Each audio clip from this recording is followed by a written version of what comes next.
sou Rebeca Braga. E eu sou Alexandre Lara. E nós somos o Casal Reab. Bom, gente, a gente está voltando aqui. Esse é mais um episódio do Casal Reab. A gente continua o nosso bate-papo com a doutora Cristiane. A doutora Cristiane é médica fisiatra. A gente já teve um bate-papo no episódio anterior, falando um pouco da fisiatria, o que é. Se vocês ainda não assistiram, volta, acessa lá que vale a pena, que ficou muito bacana.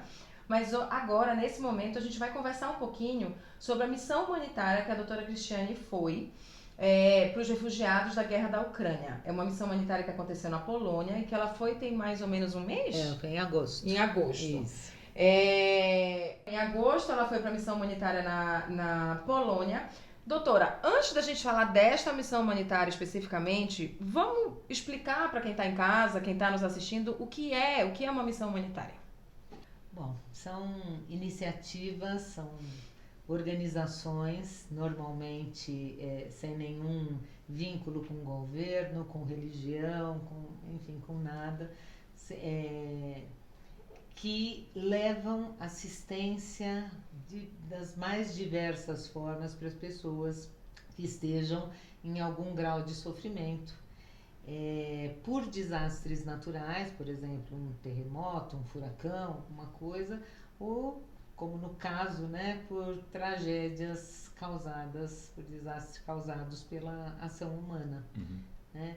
Então, existem muitas pessoas, muitos lugares no mundo que se organizam para isso, tem algumas instituições assim, bastante fortes com essa identidade, com essa missão.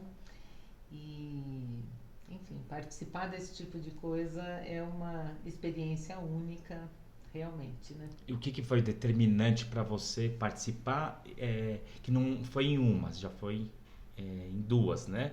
Missões humanitárias. O que foi determinante para você participar dessas missões? A primeira, eu fui para o Haiti 3 vezes, na verdade, e agora fui para essa.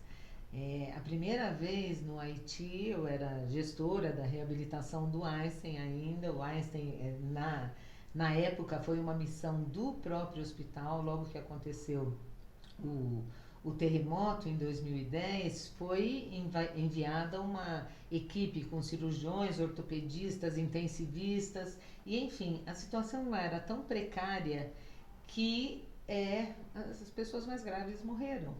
E, de repente, os médicos que chegaram lá falaram: estou cheio de deficiente. Quem sobreviveu, tem muita gente com deficiência. Na época, como eu era gestora, nosso diretor me chamou e falou: olha, vamos selecionar a equipe de terapeutas para irem para lá.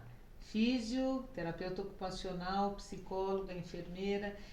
E eu perguntei, a gente participou de uma missão junto com Harvard, era um lugar que tinha 260 pacientes, e eu perguntei: existe algum médico fisiatra lá? Agora todo mundo já sabe que é verdade. Já assistiu o episódio anterior, senão assista. Volta lá. Senão assiste e volta.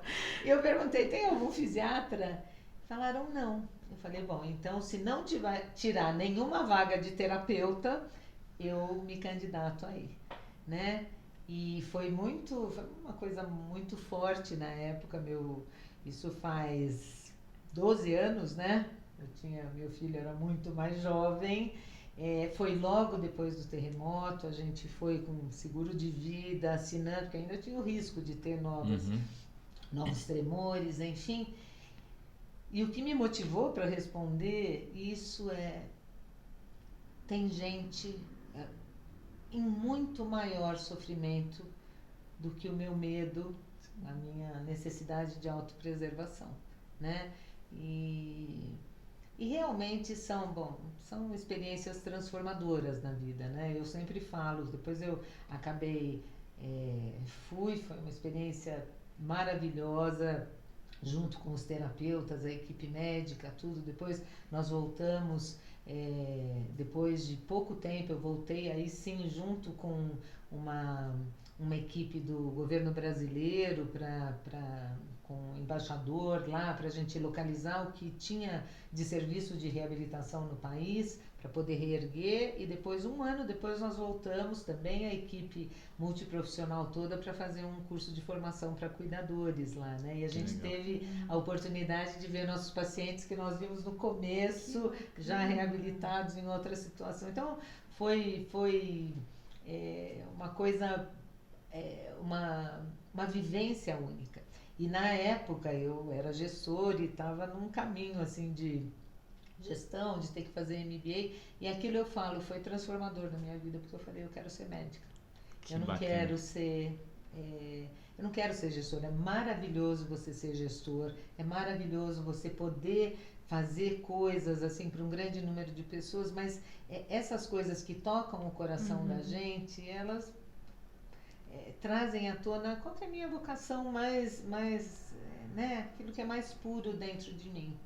E acho que quando houve agora esse convite, em junho, no fim de junho foi que me convidaram, falaram, vai ter uma missão humanitária, iriam 3 médicos do Brasil, me convidaram para ser uma delas. Eu me lembrei disso, né? Quer dizer, você, num momento desse, você tem inúmeros questionamentos, como eu disse,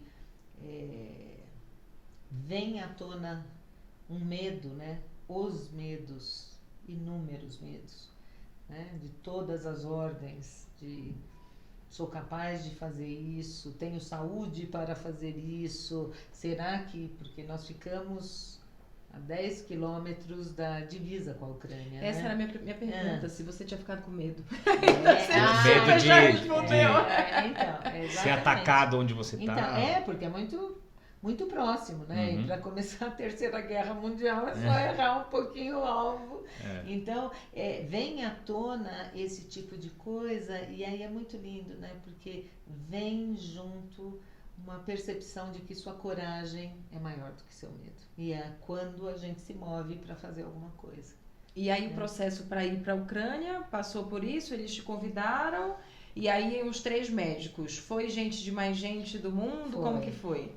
Dessa vez é uma organização de missões humanitárias israelense, chama Natan, depois posso colocar as referências sociais, porque é uma organização maravilhosa, tem 18 anos e tem inúmeras ações pelo mundo nesse sentido. Então, nós fomos os primeiros dessa instituição. A nossa foi a 14ª missão na Ucrânia. E foi a primeira vez que foi alguém fora do circuito de Israel, Europa, Estados Unidos, né? Então, foi muito especial, além de tudo isso. E a gente estava nos encontramos lá 14 pessoas, né? Médicos, nós 3, mais um médico americano, assistentes sociais, pessoas, tradutores. Isso que eu ia perguntar, porque a língua é diferente. Como que é a organização que eles fazem lá, qual a atividade de cada um, né, que está lá naquele momento? Eles dividem médico, terapeutas, assistentes sociais, eles vão dividindo? Essa missão, ela é uma missão que atende refugiados em trânsito. Então, não são feridos de guerra e não são pessoas que vão ficar na Polônia, mas são pessoas que atravessam a fronteira, ficam 2, 3 dias ali recebendo assistência social, psicológica, roupa, tudo que a pessoa precisa, e assistência médica, e são encaminhados para os países que vai ser a nova moradia deles, né? Então, são pessoas neste processo, e isso foi uma coisa muito interessante, emocionante de vivenciar, porque nós somos na fronteira, né? Conhecer. E na fronteira, que é uma fronteira, sei lá, a gente foi aqui em Foz do Iguaçu, né? Um lugar daquele tipo, e que saem os ônibus e as pessoas descem ali, porque tem um mercado, um lugar para pegar trocar moeda, tudo, e as pessoas descem sorridentes. Elas descem muito bem, claro, Sim. né? Estão Então, salva, vindo de quantas semanas, Sim. né?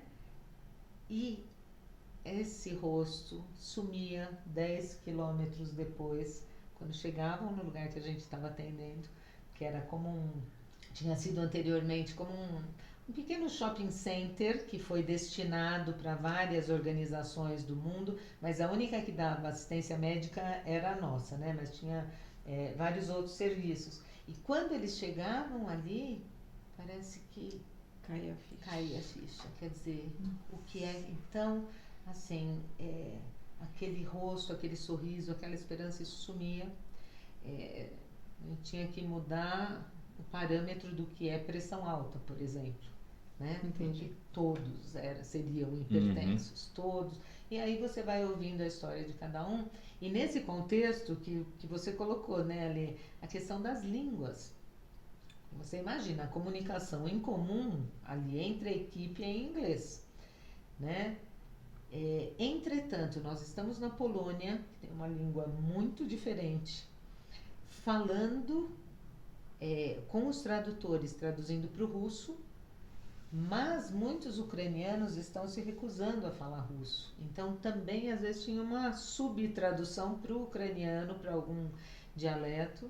E grande parte da equipe, nós de 14 pessoas, nós 3 do Brasil, 2 dos Estados Unidos e 9 pessoas de Israel. Então, eles se comunicavam muito em hebraico.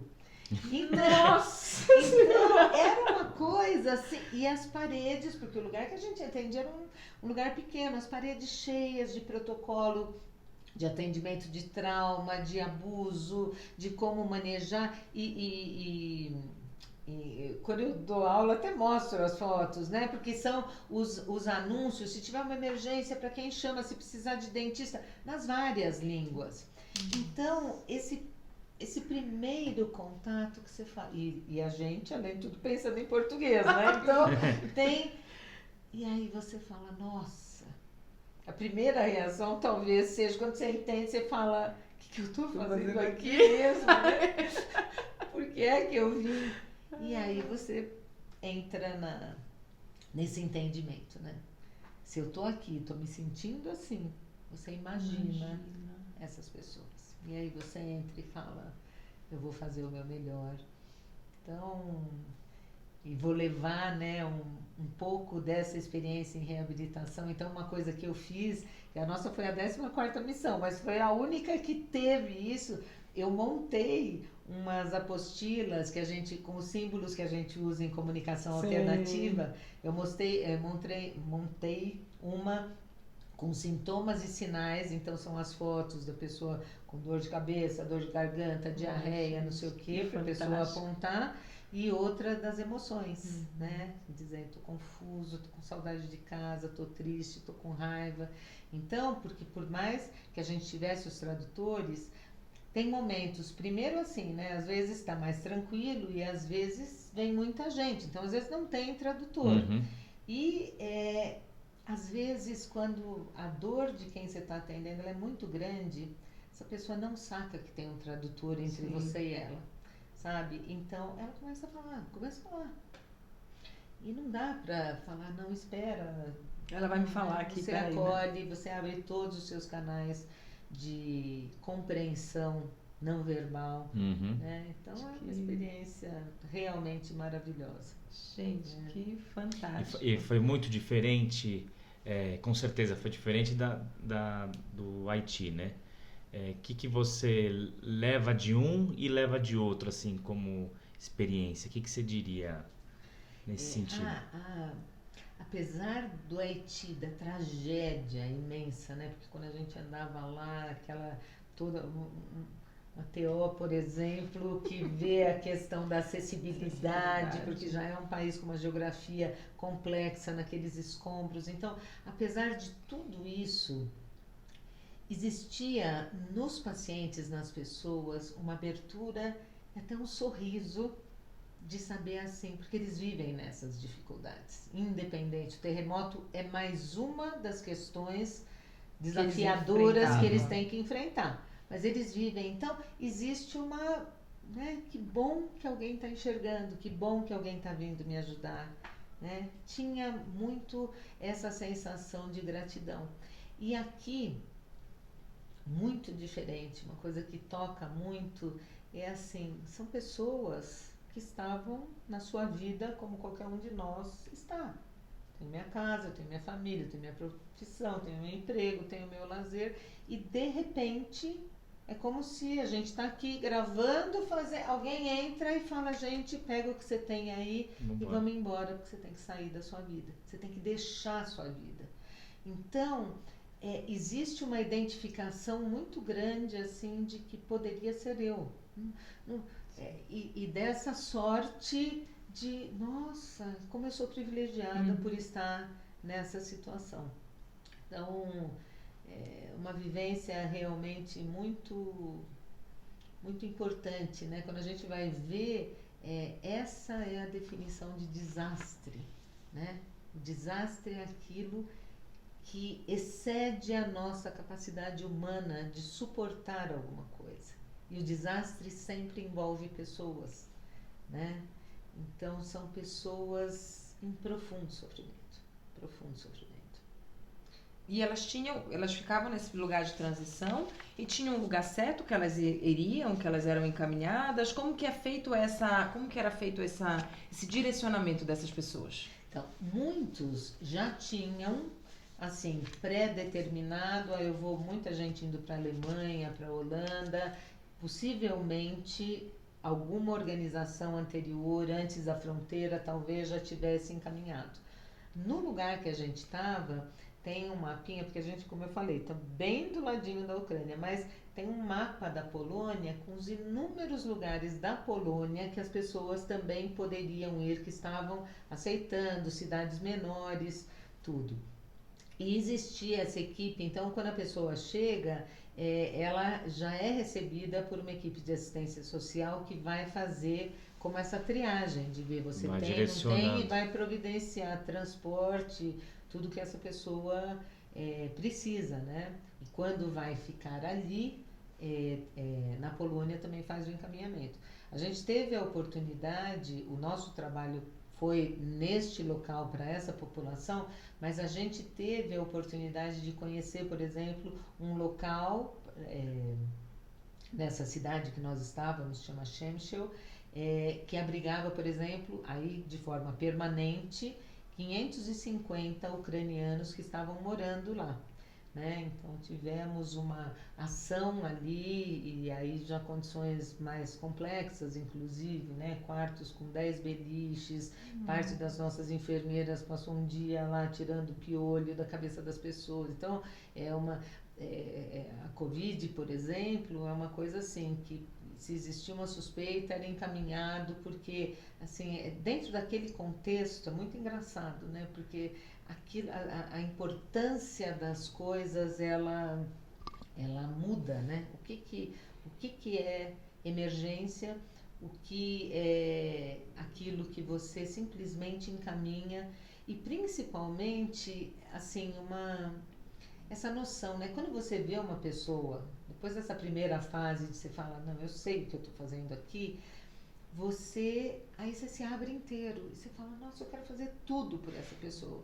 E aí a pessoa chega e fala, por exemplo, eu estou aqui porque eu tenho pressão alta, e eu saí de casa, não passei na farmácia para comprar um estoque para 3 meses, então eu preciso do remédio.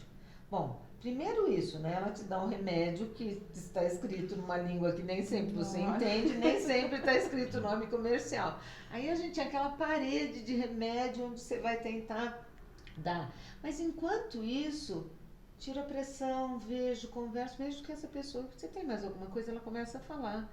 E aí a vontade é a de fazer tudo, de orientar tudo, E é outra percepção. Não existe escuta para isso. E a gente também tem que ir tirando os nossos aventais, sabe? E falando assim, o que essa pessoa está precisando agora? Ela quer o remédio. E se eu não fizer isso, né? Se eu E aí a gente percebe, no começo principalmente, né? algumas pessoas em grande tensão, em grande sofrimento, em grande estresse. E nessas ações humanitárias, para quem vai ajudar, também é um choque emocional grande, né? Tem uma descarga emocional nesse sentido. Tem regras que você tem prazo para ficar por conta disso? Ou não? Você pode ficar quanto tempo você quiser? Tem alguma regrinha nesse Tem. sentido?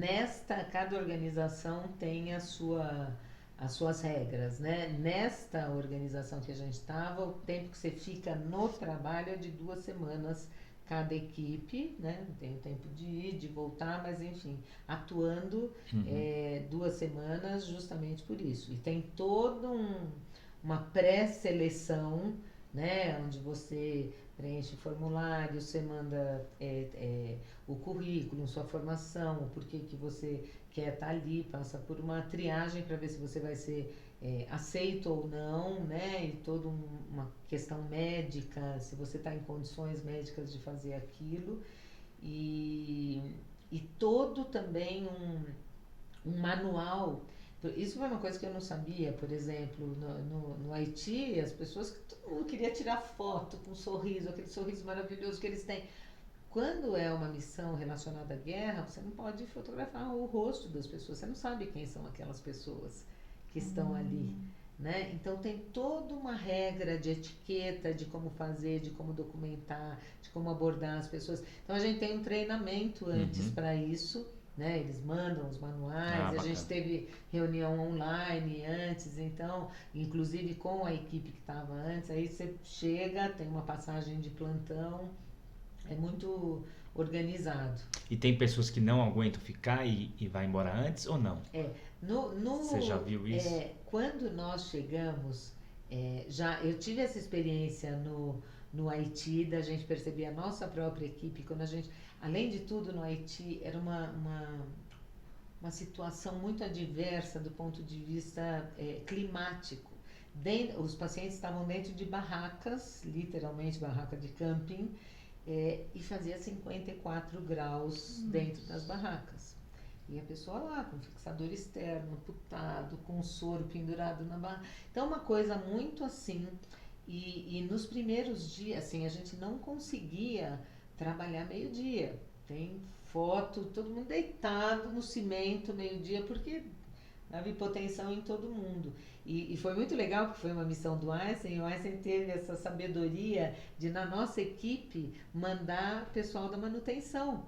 Então, eles instalaram luz no campus à noite, e aí as cirurgias, inclusive, puderam começar a ser à noite, e a gente pôde começar a atender, que era mais fresco e mais... É um detalhe, né? Esses detalhes que fazem toda a diferença.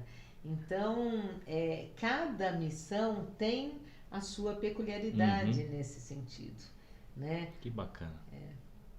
Qual foi o maior... A gente perguntou isso no episódio anterior, gente, mas é porque é tanta história dessas 2 missões humanitárias. Qual foi a que mais te tocou? A que mais me tocou? A primeira são experiências diferentes. A primeira me tocou muitíssimo, foi a primeira vez que eu fui num lugar assim. Então, parece assim, sabe? Quando você está na escuridão e você sai e você vê um mundo. Então, de alguma forma, nesta eu já mais ou menos imaginava. Completamente diferente, mas você imagina as emoções que você pode vivenciar. Como a gente estava falando antes, né? Naquela coisa da diversidade climática, tudo, você começa a perceber as pessoas da sua equipe chorando, mal. E eu era mais velha, mesmo naquela época eu era mais velha, eu preciso ter uma ação de mãe aqui, né? E foi muito lindo, porque a gente começou, outro dia a gente estava falando disso no hospital, e eu falei, como que nós podemos fazer isso? Eu vou cozinhar para as pessoas. E eu fui, a primeira coisa foi, nós fomos no supermercado, tudo em lata, você imagina, pós-terremoto. E eu falei, vou fazer um risoto aqui para a equipe inteira à noite. E a gente começou a acordar mais cedo e fazer coisas para o café da manhã, para unir a equipe. Então, isso, sabe, de você falar, nossa, tem dentro de mim um potencial, independente de eu estar atuando, mas como ser humano, para qualquer um que está envolvido aqui, foi na primeira vez, né? Na segunda eu já sabia, posso cozinhar. Né? Já tem essa carta na manga. Já tem essa carta na manga, já posso levar umas receitas e tá tudo certo. Mas, então assim, agora esta missão, o que essa missão me mostra? É isso, podia ser qualquer um de nós. Podia ser qualquer um de nós. Então, você vê em cada criança o seu filho, em cada idoso o seu pai, sabe? Então, é complicado. Muitas mulheres, poucos homens, né? Muitos idosos, porque como eu fui em agosto, a guerra começou em fevereiro. Então, foi uma das coisas que eu fiquei pensando, né? Quando me convidaram, eu tive vários questionamentos, vários, assim. Primeiro, por que eu preciso ir para o outro lado do mundo para fazer uma coisa que aqui no nosso país, olha o que tem de gente sofrendo. A segunda coisa foi a questão das línguas, né? Como é que a gente lida com essa Torre de Babel? E vem à tona, assim, um questionamento de como eu vou lidar com as adversidades ali daquele local, né? Nossa, me fugiu o raciocínio. Peraí, deixa eu me retomar. Você sabe que até hoje eu falo disso, eu me emociono. Né? Não, mas dá pra ver. Dá pra ver, assim. Porque você começa a falar... Você relembra na mente, né? Você vê na mente. É porque eu acho que é o se colocar no lugar do outro, aquilo pega muito pra gente, né? Não tem como. E você foi com o objetivo de ajudar, assim, Eu ia falar uma coisa muito importante. Você vê que são essas coisas que vêm emocionalmente e elas abaixam, né? Elas emergem e mergulham de novo. É porque é interessante, é muito bonito de ver uma ação. Porque a gente vê isso na TV, a gente vê isso lá do outro lado do mundo, a gente vê, a gente sabe que existe, mas ver uma pessoa que foi numa missão dessa, que teve uma ação concreta para tentar auxiliar, para tentar contribuir, e conta, e a gente vê isso, a emoção e o brilho nos seus olhos falando, é assim, indescritível, é se sentir... saber, a gente sente a emoção de saber que você fez a diferença, sabe? Muito bacana, muita admiração. Lembrei. Vai. Lembrei. Vamos voltar tudo. Não, porque isso foi muito evidente. Quando chamaram, né, me falaram, eu falei, bom, tem a questão da língua, tem a questão se minha saúde pode ir, não sei o quê. Eu falei, mas essa guerra começou em fevereiro. E agora, será que tem gente ainda saindo? Será que ainda tem quem ser atendido? E aí me veio primeiro um insight. Sim. Porque agora devem estar começando a sair os idosos e os deficientes. Porque essas pessoas, quem saiu no começo? Saíram, você vê, como a gente, como o que pega, né, a emoção que é...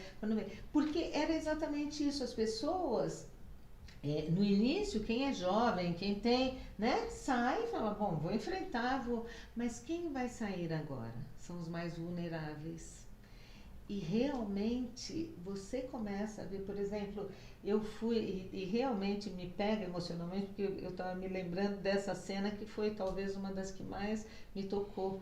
Nós fomos, fora desse lugar que a gente estava atendendo, a gente foi visitar um dia o que era antes um asilo de idosos na Polônia e que agora tem uma parte recebendo os ucranianos. E talvez a pessoa que mais tenha me tocado, a gente está andando, eu estou com a tradutora, e uma senhora, com seus 80 anos, com um filho deficiente deitado, possivelmente ele teve um AVC, e quando a gente chega, ela fala... Essa foi uma que não conseguia entender a tradução, porque é uma coisa que vem... E ela falava assim, meu filho teve um AVC, será que você pode? Ele tem convulsão. E me mostrava a caixinha do remédio. Falava, será que pode dar outro remédio para ele ficar bom? E aí a gente perguntando, ele estava muito assim, e de repente eu vou falar com ele, põe a mão e ele, esse rapaz me olha, consegue me olhar dentro de toda a incapacidade dele, me dá a mão. Então já foi uma cena muito emocionante por isso. E essa senhora começa a falar, eu quero pedir uma coisa, esse é o 4º lugar, até hoje me arrepio, esse é o 4º lugar que eu sou levada com meu filho. Vocês imaginam, o 4º lugar que uma senhora de 80 anos com um filho deficiente está sendo levada. Ela falava, eu estou sendo tão bem tratada aqui, por favor, você pode pedir para ninguém me tirar mais daqui, eu não quero mais viajar. A tradutora, ela não conseguiu traduzir, porque ela chorava, ela não conseguia traduzir. E é disso que eu digo, de você dar conta dessas emoções inesperadas, sabe? Então, isso foi quando você atende. E outra coisa, foi uma coisa maravilhosa que eu lembrei lá, a Elisa Cosaza, que é a pesquisadora do Instituto do Cérebro do Einstein, que foi a pessoa que me indicou para fazer parte dessa missão, quando estavam procurando algum médico. E eu falei isso para eles, falei, Elisa, já passou tanto tempo, será que vai ter gente lá? Será que eu vou poder fazer alguma coisa? E ela falou, Cris, vai. Se você atender 5 pessoas, faça a diferença na vida dessas 5 pessoas. E isso foi muito lindo. Na volta aqui, que eu tenho falado isso em alguns lugares, 2 lugares que eu dei aula, eu conversei, eu tinha na plateia, assim, 2 pessoas que eram descendentes de refugiados.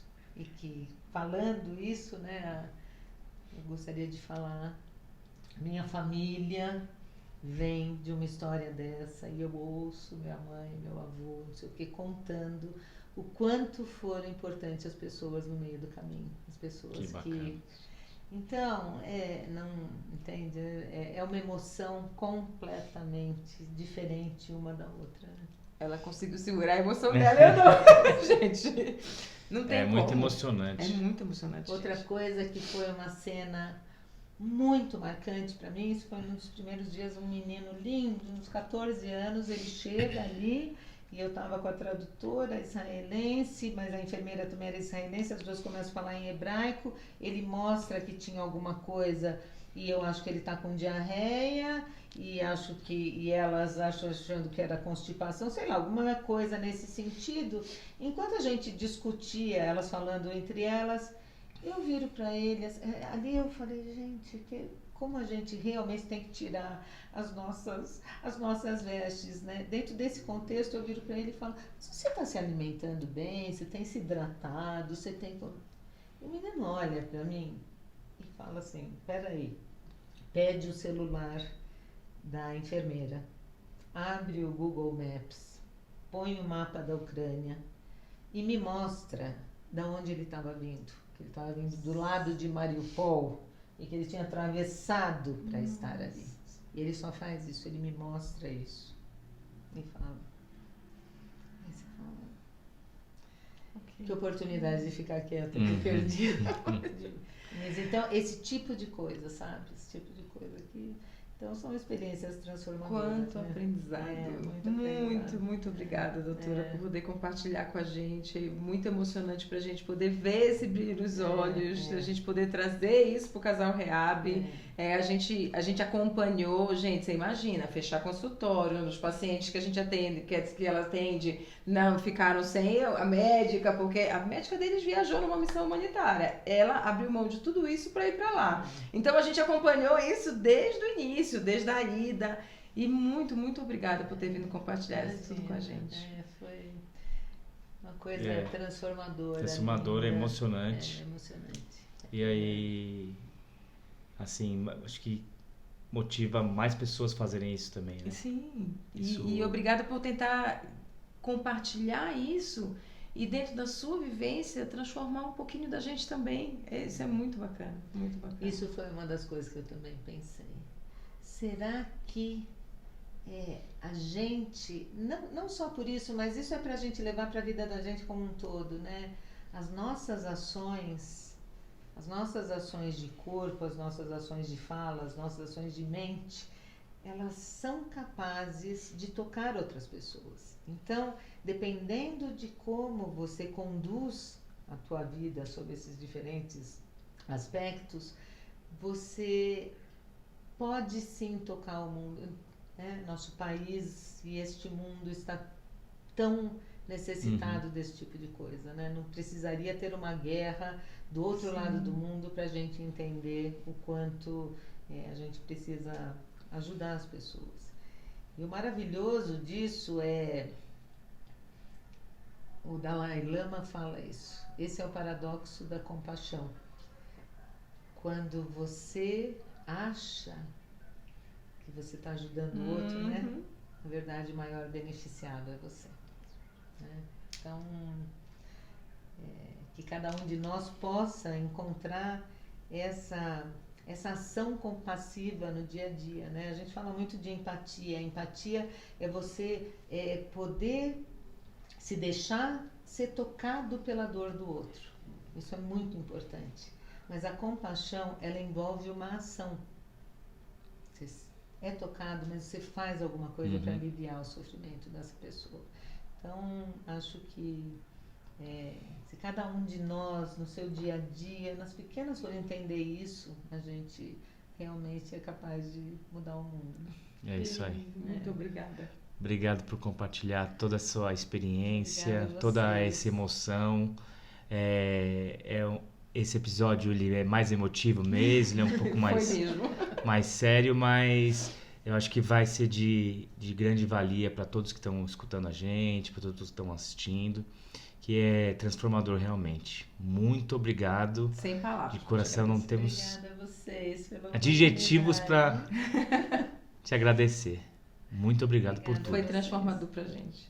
Obrigada. Que bom. E pessoal, então não deixem de seguir o Casal Rehab em todas as nossas redes sociais, YouTube, Instagram. E esperamos vocês nos próximos episódios, tá bom? Grande beijo a todos e até a próxima.